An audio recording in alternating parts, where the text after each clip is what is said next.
Hey everybody, how's it going? Artie with you. Wednesday night, always a good time. Uh, everybody doing okay, I hope, here in the land of COVID. We're doing okay here in New York. Hopefully things aren't going to go to total shit, but so far so good this month. And yeah, tonight on Age of Quarantine, I have a very special episode. Um, Last week was very special because I got to interview my old friend Ed, my old bandmate from my first band. And this week I get to interview one of my favorite people, not only, but also somebody who I was very tight with for many years, and we basically did a lot of stupid shit together, including traveling the world. And his name is Artie White. The artist formerly known as Artie Phillie. Um, and yeah, I see you're on there, Artie. So you should probably try and join this whole shit Hey, Hey, shit's fucking weird. you have beautiful trees behind you, Artie. I know. The whole thing's fucking weird. Blame Enriquez, dude. Everything's weird because of him. That's not really fair. I mean, he's got several disadvantages. Uh, I didn't realize it was that but bad. But it's he's sweet, the best man. he can with what life has dealt him. What? Oh, it's all good. What you drinking, man? I'm drinking bourbon. It's a Boilermaker, basically. Oh, nice. Um, Boilermaker for yeah, me and the boys. Yeah. How you doing, man? What's going on? How's the kids? How's the wife? How's everything going? they're good. We're just chilling. Not much to do. Are you working or no? Yeah, we're working from home. We're, I basically wake up and drop the kids off at daycare, and I'm in my pajamas for most of the day. Today I put on a shirt because I had to go downtown. So, yeah. Big trip. But yeah, normally, I kind of look like you. So, you know. Well, I'm just a shitty bar owner, so I don't have to get dressed up for anything. Yeah, no, you barely even have to put on clothes. It's great. I'm jealous. I could be naked, but I'm not. I still forgot. I forgot I'm still wearing my fucking stupid mask. So Yeah. what else is going on, dude? Chicago. So you live in Chicago now. You've lived in Chicago for how many years?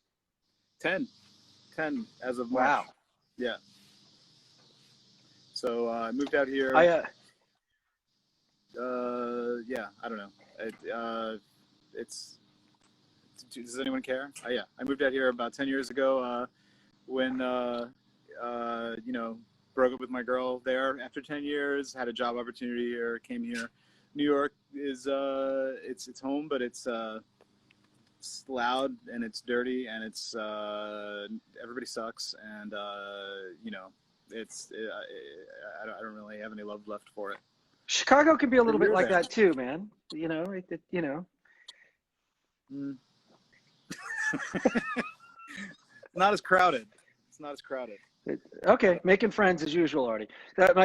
Before we get into your past, I have the best Artie Phillie Chicago story ever.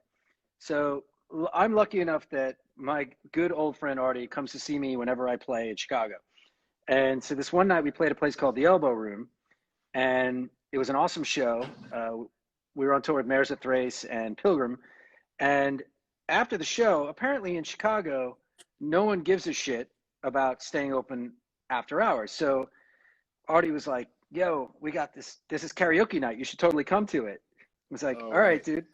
And I had to be at the airport at 6 a.m. I think, because Airtype was doing a reunion show the next day, and we got so drunk. And the last thing I remember is Artie's now wife being in the back seat, being like, and me just getting driven to O'Hare and be like, "Hey man, what's going on?" I don't fucking know. And you just driving. It was fucking super fun. I made the show. It was great. And I remember you Didn't did, I we? forget what song you did. You did a song at like 5:30 in the morning just before we drove too. You might Yeah, even it have was. taken your clothes off. Well, I remember almost getting. I might have actually been thrown out. Either I almost got thrown out and then I left, or I was actually thrown out because I yelled at a bunch of other karaoke people for something. I don't even Well, remember what caused it. that It was was a a super weird complication. mix of people. That was like the weirdest mix of people at like Yeah, 4 a.m. And it was like every walk of life. yeah. That was like the whatever the VFW in like Bucktown. People that live here will probably remember it, but it's like like a karaoke joint that was run by like the Polish mafia or some sort of crew like that, and they just let you smoke inside, and you had to like it was like a private club, so you had to walk in and join the club in order to be in there, and then nobody can tell you what to do because it's private. But yeah, I like got into it with some randos, and then we drove, and I believe I was pretty drunk when I was driving, which is not cool, kids. Not And cool. I think we listened to like Howard Stern all the way, like old Howard Stern excerpts that you had We on your did. phone or something. Yeah. Yeah. No, we listened to the So, Marge Shot Howard Stern thing, which was a tour thing at the time. Yeah. yeah. I don't think Not great. can't even really talk about that anymore. Yeah, we can't even mention it. So Artie, although I just met you, I've known Hmm. you for I don't know. I met you in 1990, I believe, uh, Yeah, and had to be. so that's 30 years ago. Uh, and little did we know when we Yeah. met how much our lives would become intertwined.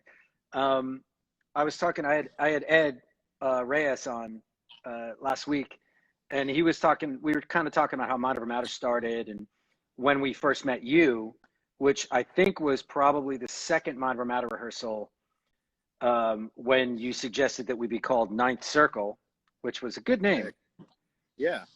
Yes. Somebody's probably taken it by now. And correct me if I'm wrong, you had a leather jacket with Jane's Addiction down one arm and Born Against down the other arm. Um, no, I had two different jackets. One was a denim jacket that had a Jane's Addiction, Nothing Shocking painted on the back of it, like the cover of it, that denim painted, and and I had like random punk patches and spikes and stuff on that, Yeah, yeah. and I had no idea, how ridiculous I looked, but I wore it to like a Sunday matinee, like my first ever CB Sunday matinee, and I had like a piece, like a shred of an American flag that got ripped up at a False Oh, I Prophet remember show that I that. was at. I remember that. Yeah, yeah, Yeah, yeah. and I like safety pinned it and everything, and I thought it was so like punk and awesome, and then I got there and I think it was like Nick Ortiz or George or somebody like that who was like, yeah, don't just don't you shouldn't wear that. You look like I don't remember what they said, but it was quickly conveyed to me that this was like not smart. Um, but So you did it the leather more. jacket I had did have Born Against painted down the sleeve, but that was later when I was more like a little more savvy, but I still didn't. It was still like it was like crass, Born Against, sick of it all, like everything. So I love branding, Yes, yeah. Obviously, you work for a media company. We know, Yeah, Art. You're really good at it. yeah, I Um, love logos. so yeah, I remember meeting you, and like you were by far probably the most awkward human being I'd ever met at that point. I still am. No, I know. Yeah. Well, yeah, you came a little bit out of your shell, but it's really funny because I, I I remember meeting you and like you had, George Reynolds would tell me stories and LaFada would tell me stories about how, like, how you would get beat up and in school all the time, but like you would totally antagonize people, but just be like, fuck Yeah. you, jock guy. And like, there was one time where somebody like held you upside down in the cafeteria and like, Yeah. Yeah. Tommy was there for that one. That was a classic. Uh, but I don't mean to yeah, embarrass you. And I know you like to, yeah, I know you don't mind talking about it, but like, I'm just trying to put things into context for people who don't know you. It's like, yeah. and the I've fact that I've known you since your awkward teenage years. So, I mean, I guess I've changed a little bit, but I've never been afraid to get a beating. Uh, like I don't know. I don't have that kind of station sense. that would keep me out of a situation where I would, probably get stomped. So I've probably lost more fights than I've won. I think that's it in my life. But yeah, that doesn't happen so much anymore when you're 46. Well, I was going to say that to defend you, I don't ever remember you ever getting in a fight. So, but I didn't go to high school with you. So, Yeah. but by the time we were close, it was your whole demeanor was different, and you were booking shows, and you were like, a totally different person. Let's talk a little bit about that. So, it was funny because Ed brought up this show at Carol's place with Mind Over Matter, The Elite, Neglect, and I forget who else. And I know you were there, and like we started talking about like sort of like what Tyler had at his in his hands, where he could book what here and there on Long Island or the Right Track or shit like that. But like when did you really find your footing with booking shows? I mean, like, because was it the Angle really that would? I mean, I didn't know what I was doing, but yeah, the Angle was the first time that I set anything up, and it was just like, I can't remember who I went there first with. It was, I mean, You went with me. Was it you? It was the first time I was Yeah. there was with you. Yeah. I mean, I'm gonna be honest and say, like, at that point in my life, I was like, what, 20, 19? Yeah. 18 or 19 or 20. Everything revolved around like girls. So it was like, oh, there's a lot of girls at this place. Let's go here. And then it sort of occurred to them. We weren't there specifically to seek it out to book a show, if I remember correctly. We were there to just like hang out and It was try to it was an girls. alternative. It was the alternative night. Yeah. Yeah. But it kind of became apparent, like, well, a band could play here and, it would be fine. And my motivation was, it wasn't really like, I wasn't like at odds with Tyler. I looked up, Tyler was an older guy, and I thought, We all looked up to him. Yeah. Yeah. But I felt like, well, Tyler books these kinds of shows, and he's in touch with all these bands, but I want to see bands like False Prophets and, all these other like rando bands from like, Nowheresville. Cause I was like, reading Maximum Rock and Roll voraciously, every month. So I was like, well, I can also do the same thing he's doing, but get with these other bands and get them to come here. And you guys were like my best friends, you guys, Neglect and Silent Majority, when they were singing about The Pines and stuff. Yeah. So that was kind of like it was like, all right, yeah, let's see if they'll let you guys play here. And they were pretty much just like, yeah, whatever, if it'll bring kids, it was barely even functional as a live music venue. If you look. No, it was awful. It was awful. Yeah. I think the first show, which was Silent Majority and Nut Job, I forget who else played, but maybe the Warp Weeble Wobbles or something. But I think we might have used the PA from our basement, like the Neglect PA. If I remember correctly. And I rented Jaw's. I think I gave him like $50 or $75 a show, and Jaw would bring his like ridiculous like Mad Max Road Warrior PA to whatever, and nothing else was mic'd up but the vocals.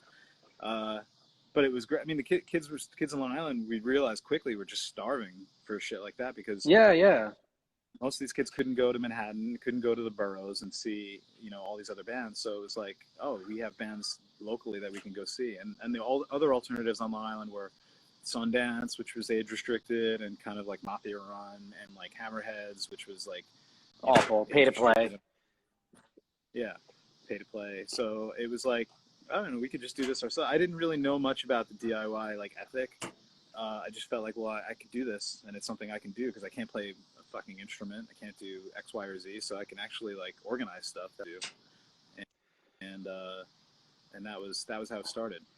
But I didn't really get a grip on like promoting shows until like much later. Yeah, I mean, well, at the time it was like promoting shows was a very different animal. It was like so the second show was Mind Over Matter's 7-inch release, our first 7-inch release, and that was like fucking insane. It was like 400 kids. It was fucking awesome. And like, it kind of took off from Yeah. there. We were like kids just started coming just to come to see a show. And of course, like the weirdest Right. part about the angle was that the middle band was the headlining band because everybody left at like 11 because their parents would come and pick them up. That's right. I So forgot it's about that. like it was, That's yeah. right. I used to tell this story about getting in a fight with the singer of Life of Agony when they played with Neglect, and I was like, the dude just came up to me, Mina now, and like Yeah. I know you'll do the right thing, and he was like this big on me, you know. It's just like I was like, what's the right thing? He's like, we'll go on second. I'm like, okay, and I thought it was gonna come to blows. I was like, this is super weird. And then years later, I was like, did I get in a fight with a girl? I might have. So I mean, I don't know. I like Mina. Mina's really cool, but yeah, I Yeah. thought it was a very strange experience. But we had so many weird experiences at the Angle, and Yeah. you know, it was like when you talk about weirdo bands, which is really funny because one of the bands that really that you booked that we were all friends with because we played with them was the Bouncing Souls, and like the Yeah. Souls were really the first band that we ever saw bring a lot of girls to a show. It was Oh like yeah. we were like, what? Like, oh my Yeah. God. And I could feel the tide turning. And it's funny, like another experience I had at the Angle was the first time you booked VOD and we were standing next to each other and you just turned to me and you were like, this band's gonna be fucking huge. I was like, really? It's like he's like, you were like, yeah. And I told Tim this story. And it was like he's like, this guy's fucking killing it on stage right now. He's fucking killing it. I was like, and lo and behold, you were right. And I think we gave their Yeah. I demo a mean, good review in Paranoid the next week. that's probably what propelled them to fame and fortune is that review. Absolutely. It was huge. Yeah. And Under the Volcano, putting it out. Yeah. Yeah. That's like some serious press in Nassau and Suffolk County. No way, dude. It was nationally distributed. Come on.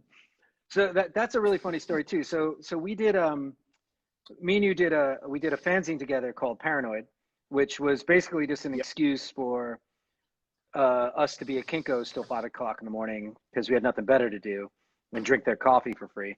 Yeah. But so we eventually ended up in the middle section of a fanzine called Under the Volcano on Long Island, which had a 7,000 distribution across the country, Barnes and Noble, and blah blah blah blah blah. But that whole relationship with the guy named Rich Black, who ran it, started from you and I making prank phone calls to him about Yeah. something. Which Yeah. and I'm gonna preface this. Many a great relationship you've had in your life have started with you being confrontational with somebody.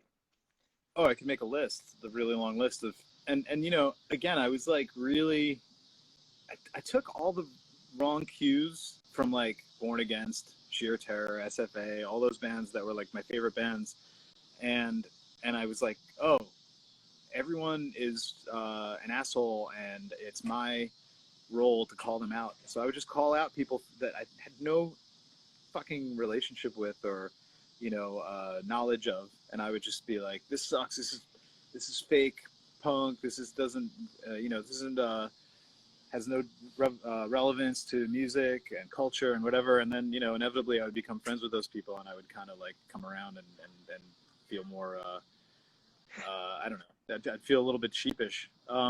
But yeah, I definitely started a lot of fights that turned into friendships. That probably happened more often than me getting the shit kicked out of me. Yeah, Um, I would agree. Um, and we also did a radio show at the time, my radio show on Hofstra called the Chickenhead Show, which was I a shit. didn't think we were going to talk about this. This is probably not a good thing to talk about. Well, we don't have to talk about everything regarding it. There were the moments where we had we were supposed to get our asses kicked by a bunch of white power dudes, and that Yep. was good times. And we had the weapons jam on air. Yeah. I almost got kicked out of school numerous times for it, but then I just eventually quit. Um, but it was that shit was fun, and we were doing it simultaneously with the fanzine, and at the time you were booking the Angle. Yeah. So it really felt like we were doing quite a bit to throw our influence around as much as we could, for better or for worse. I mean, it's funny because we were talking the other day about how I'm reading Sam McPheeters' autobiography, and what you just said Right. about the way that you were acting was very similar to what he had to say about himself. And you know, it's just interesting. Like it's not about regret, but just sort of being like, hey man, like I had some shit that went on in my life that makes me feel this way, and I Yeah. react, and that's just the way it goes. And you know, if you hate me, you hate me. If you don't, you don't. Whatever. It's life, you know. Yeah.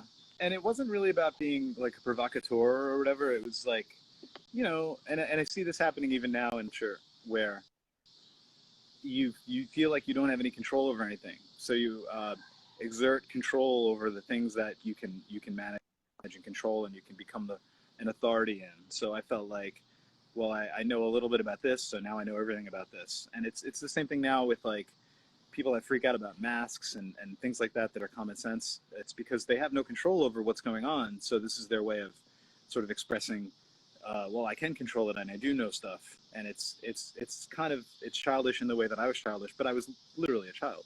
You were a child. So, Yeah, I was gonna say. I mean, it's a total difference between that. It's like, you know, like you're allowed to act like that at 19. You're not allowed to act like that at fucking 45. You know, it's like it's just. no. I mean, you know, there's a big difference between what's happening with that. I understand what you're saying, but a lot of that is narcissism and American culture that has gone awry. But you know, that's a whole nother fucking interview. Oh yeah. So, all right, so let's get to the point now. We're sort of at the point where Mind Over Matter, you start going on tour in Europe with Bad Trip first, right? You went on that first Bad Trip tour that I went on, and Yep. then subsequently Bad Trip and Mind Over Matter the following years. We had so many crazy fucking experiences on those tours, because it was like, hey, you'd meet the smelly German guy who was going to drive you around.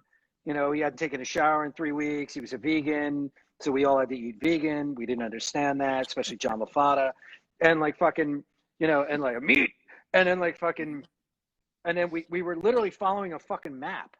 It'd be like, oh, let's make the map, you know? And like, The maps. I felt like you and I had been to so many of the same venues in consecutive years that we like knew how to get there. It'd be like, no, Otto, make a right here. You're like, no, we're in Dresden. I know, but I know where it is. It's all good. I know there's a lot you brought back from those tours, like, but what was your sort of memory of all those tours? It was really hard to talk to girls. You know, they all didn't speak English. It's very difficult, and I wasn't in a band, so I had no clout. Second to that, I guess, you know, it was really eye-opening in a lot of ways. You know, because you grow up in Long Island, and you don't really travel outside. Like the big trip when you're a kid in Long Island is going to Manhattan. That's like a big deal. And then, you know, for most people, not for all people, but you know, seeing all these different places and things, and I didn't have any. I had less responsibilities than you guys, because I was sort of brought along to perform a job, because I don't play an instrument, so I didn't have to do shit like sound check and this or that. So, you know, I would walk around and like sort of interact with people and learn about different things and different ways that people behaved, and I feel like it was really, I don't know, it was eye-opening. Again, I was a kid, and I can't really remember a lot of specific experiences. The experiences that stick out most are the fucked up ones, like when we made that guy drink pee. And I think You made John him drink threw a guy pee. down the stairs. I made him drink pee. John threw a guy down a set of stairs, as I remember. Wolfie, go back inside. I'm talking. Wait. Sorry. Let me put this in context. So we played a squat in Milan, and these like squatter kids, like we pretty much played squats across Europe. Like Pretty much. that. I mean, both tours were pretty much 8 weeks long. It was super long. Like, you know, whatever. I'm not even going to get into Sweden. I'd love to because that was fucking hysterical. I But love you. but so in Milan we played this squat where they had these retractable stairs. It was super weird.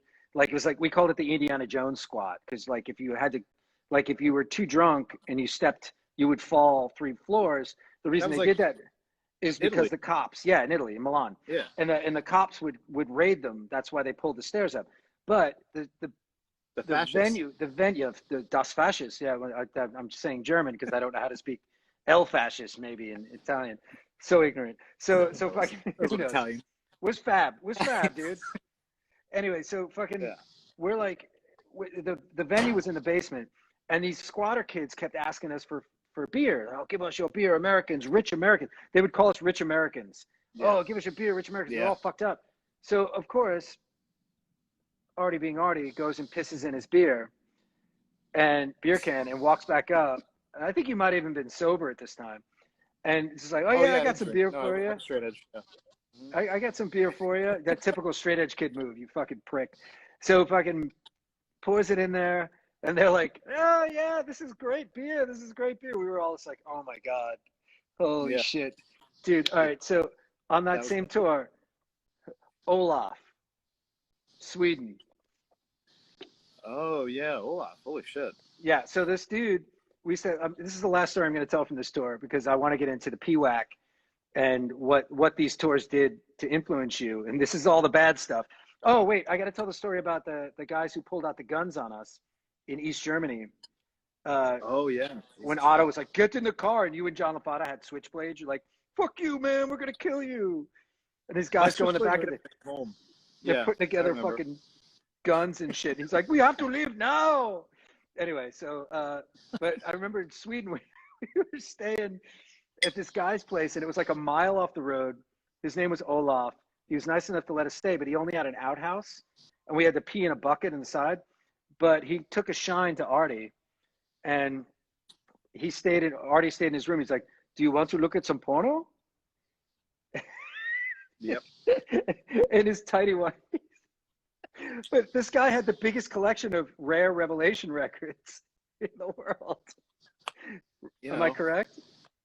You got to pay the price for access, yeah. And his dog played soccer. Okay. Anyway, yeah. Moving on. Actually, another great one is when Bad Trip and Monroe Matter did the tour together. Was I remember I slammed some kid in the back of the head with my guitar, Keith Huckins style, because he was standing like, it was one of those like drunk German squatter kids who was like, yes, I am great, and he wouldn't get off the stage, and I just fucking wailed him. I don't remember that, but it was the first show when Monroe Matter showed up. We were on tour with Bad Trip, and Bad Trip was like in a bad way because everybody was like miserable. Right, I remember that. Marcos threw M80s into the room the next morning. Anyway, I walked off stage after hitting this guy in the head, and everybody was like super pissed at me. They're like, "Yo, what the fuck is wrong with you?" George was like quitting the band and stuff, and you just went, "Dude, we sold more merch tonight than we've ever sold. You need to do that every fucking night." I mean, yeah, that was anyway. We've revealed way too much pre-internet shit right now. Okay, but what I really want to get into is the PWAC. So, as the lore goes, George Reynolds found the PWAC because he wanted to do a show that would be a benefit, and he booked that first show. The VOD opened, blah blah blah blah blah, and then you kind of took the reins and went for it. And sort of formed a collective. And one of the things that I always sort of envied you for was when we were touring in Europe, you kind of came back from those tours and was like, why can't we have shows like this? Because, they fed us, they got us places to stay, like you were paid, you were treated well. And you were very much like, why don't we find a place that we can do all this stuff at, like in one spot? And that was the PWAC for you. So, go for it. Well, that was less, I totally agree. But that also the first show that George booked there with everybody, and I always remember Crawl Space, Christian's band. But I wasn't there for that show because I was on tour with Garden Variety at the time, and they did like 5 weeks across the U.S. So that was my first U.S. tour, and I was totally unprepared. Like the Europe tours were like one thing because you kind of could count on a lot, like you said, we got fed and everything. And the U.S. tour was like, fuck, we're playing in some kid's basement. We played in some kid's basement in, this is Albuquerque or some pueblo, New Mexico. And we get woken up by Joe, the drummer, in the middle of the night. And he's like, we got to get the fuck out of here. And we go downstairs and there's fucking roaches swarming all the equipment, like giant New Mexico fucking cockroaches. We had to fucking like sweep the roaches off the fucking equipment, put it in the van, and get the fuck out of there. And horrifying shit. So, but with the places that we played that worked, it was like, yeah, you're treated like you're coming there to, as an artist, to perform and do things, and where money is sort of a factor, but just the courtesy of like, we've got you guys food. Even that New Mexico show was like horrifying, but everybody there was really psyched, and they made sandwiches for us and everything else, and it was like, oh, this is like more like how shit should work versus like show up at a bar and have to argue for your money and argue for when you go on and then fucking like trudge along. So the Garden Variety tour kind of opened my eyes a lot, and that had a lot of that was during the whole Maximum Rock and Roll Ebullition sort of split, where what's punk, what's not punk, and Ken McClard started Heart Attack fanzine right around then, and Garden Variety were like in the first Heart Attack, or the first or second, or something like that. So that's where I kind of got more of a head for like, oh, this is like punk rock is encompassing this broader world versus just like the type of music you play and your kind of approach to fashion or whatever. So when George told me about the PWAC thing, and he for whatever reason he could have kept booking the shows, but I guess he just didn't have it in him, or he didn't want to bother, or it wasn't his thing. So I was like, well, I can do a show. I got in touch with the Bloodlet guys. I think that was the first show I booked there, was Bloodlet, and like Chokehold, Bloodlet and Chokehold, and like Neglect or somebody, I don't even fucking remember. Wait. So Chokehold from Upper Canada and yeah, Bloodlet from Lower Florida. They were on tour together. Yeah. Perfect. And so it was like, but it was cool. I was like psyched to do Bloodlet war, but I like Chokehold because I was straight edge, and I had to like everything that was straight edge. Looking back, no matter how terrible I remember, half of that shit was, 3/4 or 80% of it was. So I was like, oh fuck, Chokehold, and I swear to lightning will strike me right now if I could remember a single Chokehold song. I can't remember any of the fucking songs. Great guys. But we did that show, and then it sort of took off from there. It was like I just needed a space to do that show, and then it was like, all right, well then this band's calling me, and this band's calling me, and they all had my number from the Angle, and I knew I couldn't do it by myself, but I wanted to democratize the process. So that's where the collective thing came in, and like, we got people that were like that wanted to actually invest.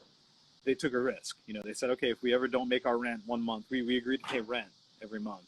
And if we don't make our rent, you guys, everybody kicks in the difference between what we don't make. We never had a problem with rent. What's so crazy about that is it probably, like, I remember what the rent was, and you guys were like, I know, it's like, so wait, we got like 25 of us. So what is that, $5 each? Like, yep. I mean, it was, the thing about the PWAC that was awesome and also sort of scary is that it was kind of a fire trap. It was a completely illegal building to have that many people in. But it was classic. No bathroom. No, yeah, one bathroom, right? One bathroom in the back, so we had to get porta potties. One bathroom for 2,000 people. Wow.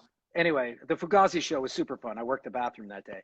But the fucking, I just like, but the space itself, as it could sound great or it could sound awful, but it was one of the last places that you could get away with doing that, and like, that was, I mean, it came down, like, you booked so many incredible shows there that like are now legendary, You know, it's like whether it be Avail or Orange Nine, or you had Clutch there. You had, I mean, I'm sure you would pick other shows that were the VOD show where there were 2,000 people outside that couldn't get in. That was like the VOD show in particular. I remember literally kids climbing the wall, scaling the outdoor wall to get in that big window that was over the balcony where the projection booth was. yeah. And me holding a chain, whipping kids' knuckles to get them off the building so they would fall and not climb in the building. You know, Why don't you just pour hot oil on them, Artie? I mean, like, you know, it's you know, it's medieval times. What the fuck? I know. I could have. I mean, King I Arthur. wasn't equipped. Dude, that's fucked up. I wasn't equipped. I should have showed up with hot oil that day. No, it's like, yeah, that show was fucking ridiculous. I mean, I remember being at that show and just being like, okay, like this is kind of a problem. Like, you know, but at the same time, you know, you got away with it. And like, I feel like that was so much of all the shit we did over the years on Long Island. We just got away with it until we couldn't get away with it anymore. You know, well, I mean, you know, and a lot of that is carried over into my professional life, where you learn the phrase, forgiveness later is better than permission before. Yeah. So, you know, like if they tell us to stop, we'll stop. But as long as nobody's telling us, and I think that's a very American attitude. it is. Yeah. I wish we could have it more in New York right now. But, yeah, you know, I remember most of the PWAC shows that were the best to me. The Fugazi show was great just because of, like, I mean, I got to meet Joan Jett. That was awesome. Like once in a lifetime. Oh, yeah. Dude, she played it. She played it Vitus with the Nirvana thing. So I know. I watched that video. It's great. I mean, I'm very, you know, I don't want to do anything with promoting shows or doing anything live or working in that world anymore. But I'm very jealous when I see that you've got this, like, Joan Jett happening at your. I'm not jealous isn't the right word. I'm very. It fills me with, like, a happiness. Oh yeah. Oh, totally. I hear that. Yeah. No. So what you're saying? Besides Joan Jett, what was some other favorite moments from the PWAC? The Cannibal Corpse show that Tyler booked, that like not a lot of people, like 50 people for Cannibal Corpse, because it was not a metal venue. It was outside of their sphere. Like, it was like we didn't really know how to put, other than, you know, me doing the usual, like, photocopy 1,000 flyers and hit every record store on Long Island, and that's it. But, you know, metal is a different scene than hardcore, and I didn't realize that at the time. So nobody really showed up, but we fucking they were so psyched to be there. They were like, and I don't know if it was fake or if they were putting on an act, but they were like, you guys were fucking great. And it was like 50 kids, like, moshing, like me and Atif and Ryan and fucking Tommy Corrigan and Rich Jack, Yeah. you know, like That makes sense. And at first we were, like, kind of like being ironic, like, it's Cannibal Corpse, but by the end of it we were like, Cannibal Corpse is fucking cool. Like, we were totally down with that. And they are, and they probably really cool. Oh man, I remember that show. But that show was super weird because they had just gotten signed to Epic, and it's so funny. There's a chapter in Sam McPheeters' book about 7 Seconds, and at like, really? yeah, and he actually gets so shitty about them. I mean, he's cool about them at first. You know, it's Sam, so he goes, like, up and down about, like, he has to be mean and then be nice and be mean. But he was saying how when they got signed to Epic, nobody really cared. Nobody screamed sellout to them, where they screamed sellout to Green Day and, like, everybody else, because at that point 7 Seconds nobody really cared about. You know, yeah, that's sad, but true. Yeah. On Long Island, everybody cared about 7 Seconds though. So it's a totally different situation. So one of my favorite things about the PWAC was it was really where Silent Majority kind of came into what they would become, you know, after the PWAC closed. Yeah, that's when they started writing songs that, like, were not just like they started writing non-joke songs. So and that was and I fucking, like, love Silent Majority. Like, I was, like, huge cheerleader for them. So when they, you know, started, like, just finding their rhythm, you know, and I really wanted them to tour, and they toured. They toured, but, you know, it wasn't. That's what could have made them, is if they were the kind of band that fucking just, like, could just throw it all away and just live in a van for, like, a year.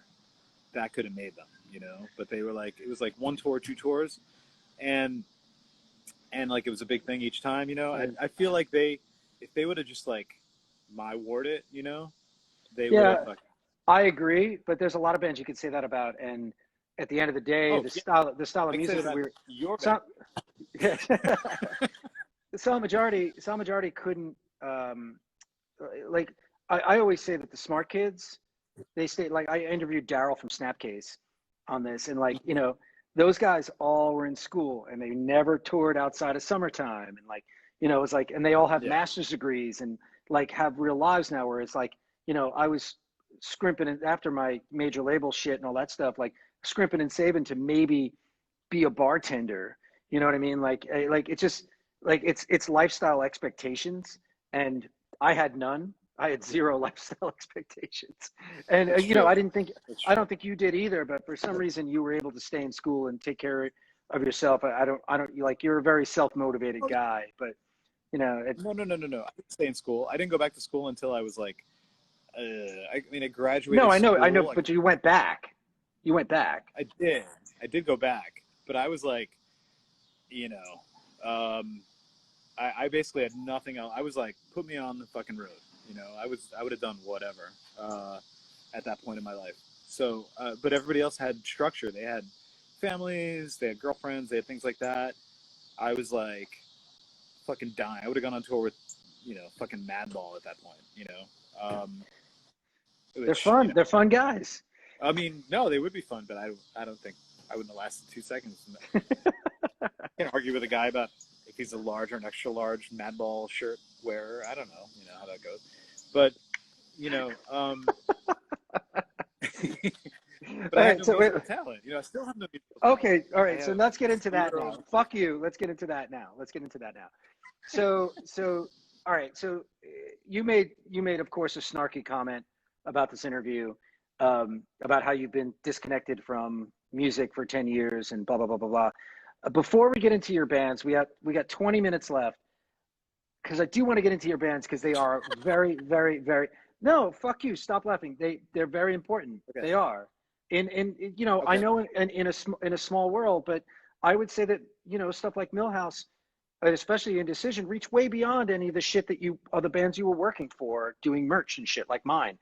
So look, do you like? All right, you feel disconnected from music at this point, right? I'd say that's a fair statement. And was that a gradual process? Do you still listen to your old records that are perfectly alphabetized? Like, Oh, I listen. No, I listen to music all the time. I listen to all the same bands that I've loved, and I love finding out about new bands. Although I have less time to discover new bands, But but yeah, no, music's still a big part of my life, and I'm making it part of my kid's life by proxy. So it's yeah, but I don't listen to my own bands. no, of course not. I get that. I only do that when I'm really Okay. drunk and I'm just like, hey, missed this. This is great. Oh God. And I post something stupid online like, you guys missed this, like fucking what an idiot. But if, I know, was No Thought the first band you played in with Eddie? Unfortunately, yeah, it was. Yeah. I, We don't have and to I, and it talk was too fun. long about this, So but I love all those guys. They were cool, but it was like Eddie. That was Eddie's thing where he really wanted to do a Born Against type band, and I was like, so do I. So it was fun. But I watched the interview I watched with Eddie. He was like, oh, we don't know what happened to Artie. I know what happened. I didn't show up because my dad died, and he was like, don't make up. I called him. I'm like, I can't go to practice because my dad died, and he was like, oh, you don't have to make stuff up if you don't want to be in the band anymore, blah blah blah. Because Eddie's like chronically insecure, and I was like, no, my dad really died, and he didn't believe me, and so then and then you got in a head-on crash on yeah, Route yeah. 110. Then I crashed in 110 and had to call you to come bail me out. And, Oh, you know, yeah. I mean, we kind of glossed over that, but you and I met, and we were like friends. But when my mom moved to California, basically I had a choice. My mom was like, you can move with me to California, or you can stay here and get a fucking job. And I was like, well, I just started doing stuff at the Angle, so I was like, I don't know. I kind of like what I'm doing. I'll get a job, And I was just out of 12th grade. So I moved in. You were like, oh, move in with me. And I was like, sounds good. And I don't know what your parents thought about that at the time. They loved But you. I moved in with you and your fucking parents, and they were great. And they were basically like, I was like, oh, this is what it's like to have like two parents that are like really awesome, and like, you know, like living with them. It was like totally cool. So that was like a big, that was like more eye opening to me than like any like European tour or anything like that. It was like, oh, Yeah, we had great parties. We had awesome parties, man.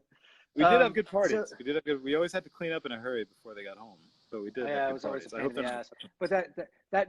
But that New Year's party, that last day, I remember it was the last day like Tommy drank, the last day you drank, last day Rich drank. It was like we might have crucified Googs or something, or Googs crucified Ed. I can't Yeah. remember. We did a lot of crazy stuff at those parties, but it was like, you know, it was I don't know. All right, I want to talk It was about a good time. I want to talk about Millhouse. I I want to talk about Millhouse. I want to talk about Millhouse before we Okay. run out of time. So Millhouse had a like I don't know Spinal Tap numbers of members. You know, obviously starting with Justin Skirty, probably being the first person to be thrown out, but you know, you guys had I don't know, fucking like Justin Brannon played, Rachel was in the band for a while. It was just like a Yeah. constant thing, but the band was fucking amazing, and uh, you guys put out some really classic shit. Uh, you guys did a bit of touring, not as much as Indecision when you were in the band, but like, you want to talk about Millhouse at all? I mean, like, I really felt like Millhouse was your personality at the time, and Brian, you know, like, Yeah, Millhouse was, and we realized this early on when people started wanting to quit, and we were like, you know, like we did our first tour in 1996, and that was a great tour. That was you know, where we were kind of like, I was kind of, and you know, the funny part about that tour, and Brian will corroborate this, is I booked the whole tour. I had a little black address book that kind of you buy at like a fucking stationery store, and I booked the whole tour on the map that's on the back of the address book. The whole thing's like maybe 3 inches by 2 inches. So I was like, oh, it's not too far to drive from Arizona to Texas. It's right there. So we just booked it that way. But we were kind of, I was very wired in with like the book your own fucking life stuff that was going on with Maximum Rock and Roll, and so we played a lot of those places, and it was very like cool to network with those other bands and stuff, and it was very eye opening and just like a good punk rock centric cultural experience. So we toured in '96 and came back, and everybody else quit but me and Brian. And so me and Brian are difficult people to deal with. So we were just like, well, this is our band, and you know, you write the music, I write the lyrics. This is what we do. So we were just like, all right, we'll get other people. So we got like Greg and all these other people, and to join the band, and then Justin and Rachel played in, Russo played in. The band, it was like, you know, definitely like a cast of characters, Mike D, but it was very much like mine and Brian's kind of like. And I don't think we could have thought about it in these terms at the time, but it was like our creative outlet. It was like our ongoing art project. So I'm still very happy with the Millhouse album and a few other tracks that we did. Some other stuff doesn't hold up. But yeah, that was very much like, yeah, that was like my first experience, like being at the helm of a creative project.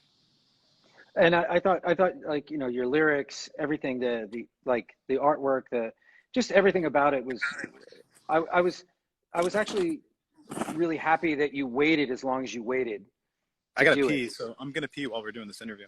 Oh, okay, that's cool. Well, that brings us to Indecision then while you're peeing. And, you know, you walk too far away from the house, dude. There you go. Don't worry, I pee at least once an episode too.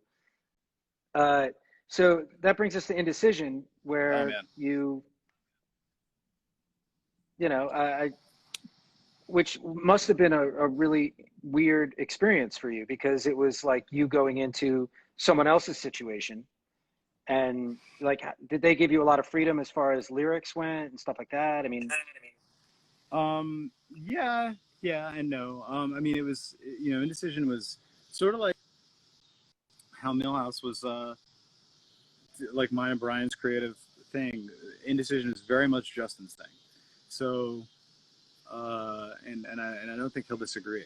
Justin was basically like, you know, the lyric writer, the music writer, everything else, and together the big tour. It was like fucking, I don't know. In my mind, it was like 1,000-year tour, but it was probably like 6 weeks where we did a tour with like Indecision, Milhouse, and Silent Majority. We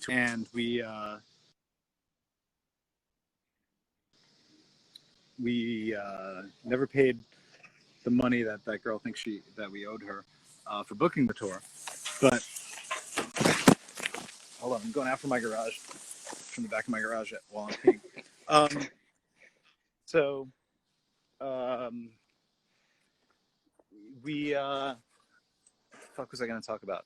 So yeah, Indecision was like, you know, they weren't getting along with Tom.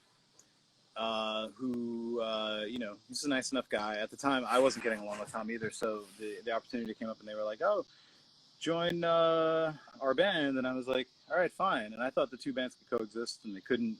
Didn't really make any sense for them to coexist. So Millhouse kind of folded right after that, and then I had to kind of creatively collaborate with Justin, which was cool because Justin's a super creative guy, but at the same time, we were butting heads all the time.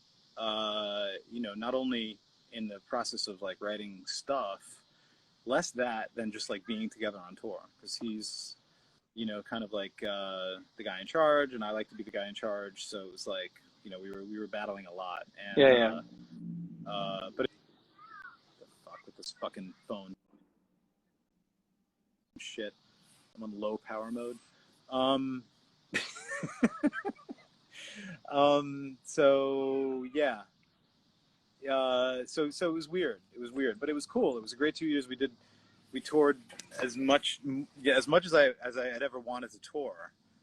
So it was great, you know, to have that opportunity and to kind of play all these different places. And the stories that you were telling about the Mind Over Matter and Bad Trip tours, you can magnify that times 10 with the amount of like shit that we got into and things that we did to people and things that people tried to do to us, and just sort of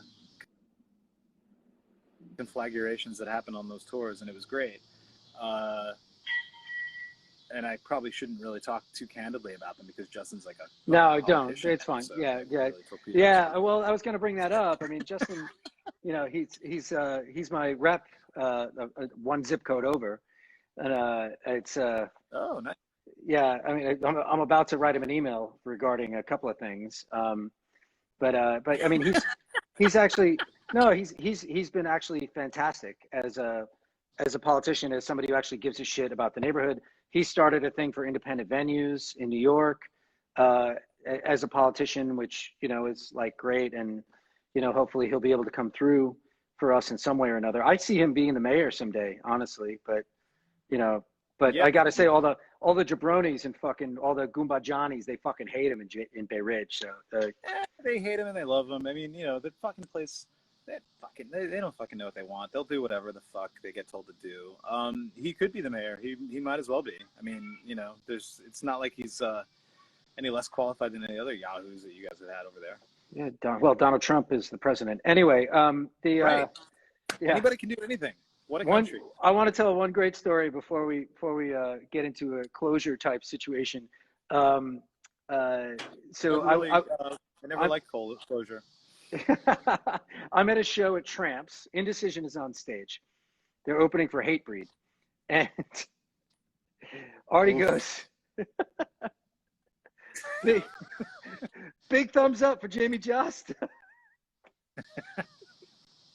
Which, for people who don't know, Jamie Josta is missing a thumb, and he was standing on the side of the stage. And I remember going backstage after that show, and I was like, "Is this uncomfortable now?" And I wasn't sure it was, because he might not have gotten it or didn't hear it, but I literally spit my beer over like 50 people. It would have like been a COVID nightmare right now. Like fucking, I was like, oh my God, did he just fucking say that? Holy shit. I couldn't even imagine what the rest of the band was like. They were probably like, oh my God, a fucking asshole. Did you warn them about that, or did you do it every night? No, I did. We played with Hatebreed a couple of times, and I'm not the biggest Hatebreed fan. They have a couple of songs that are okay, but I definitely used that that joke more than once. And you know, Jamie's pretty good sport. I mean, you got one thumb. What are you gonna do? Be like, hey, I got, you know. All right, so I want to mention, dude, he's so positive and uplifting though. Like, how do you hold a mic? How do you hold a mic with no thumb? dude, don't make fun of people's disabilities. Are you kidding me? It's 2020, bro. That's true. That's very true. I feel terrible. But he really, I mean, why not a Madonna headset mic for Hatebreed? Is that not masculine? Let's talk to him about it. I think that'd be cool. I wanted to talk like real quick about some of the other bands you're in: Celebrity Murders, The Shemps, Concrete Cross, which is a particular favorite of mine. Like you guys like you did a lot of cool shit. The Shemps was obviously sort of a jokey band. You and I were both getting naked in bands at the same time, unbeknownst to each other. Yeah. Me and Gay for Johnny Depp, Not you together. and the Shemps. It was not together. That would have been cool though. That would have been a good show. Who knows? Would have been good. No, nothing gay about it. You know. Do you Two guys getting naked together. get naked? It's cool. Two guys, same name, getting naked. Do you miss anything about playing or writing or anything, any of that shit? I mean, I miss. I guess I'm not gonna lie. I miss certain aspects of it. You know, but hardcore and punk rock, it's very much a young person's game. Young people invent culture. Young people are the drivers of culture. You know, older people, there's nothing wrong with playing in a band and expressing yourself artistically, but you know, I can't write lyrics that I feel are relevant to anyone but me. Well, you know, and that's the nature of lyrics, really. That's the nature of art, is writing stuff that's relevant to you or creating stuff that's relevant to you. But no, I don't really miss a lot of it. I don't want to go on tour ever again. You know, I like around my kids. I love my kids. I don't like being away from my wife, who's like an angel. I fucking can't stand, you know, the idea of like, oh God, it's like 30 below zero and I've got to bring this amp up a fire escape. You know, fuck that shit. I do, you know, I mean, I'm creative in my own way. I still like writing things, but I'm not driven to sort of rejoin that world.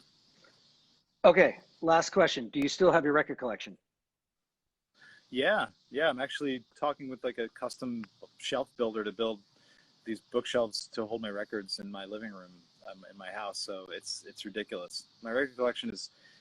I lived in Baltimore for 2 years, and I worked for a label called Reptilian Records, which is a great label.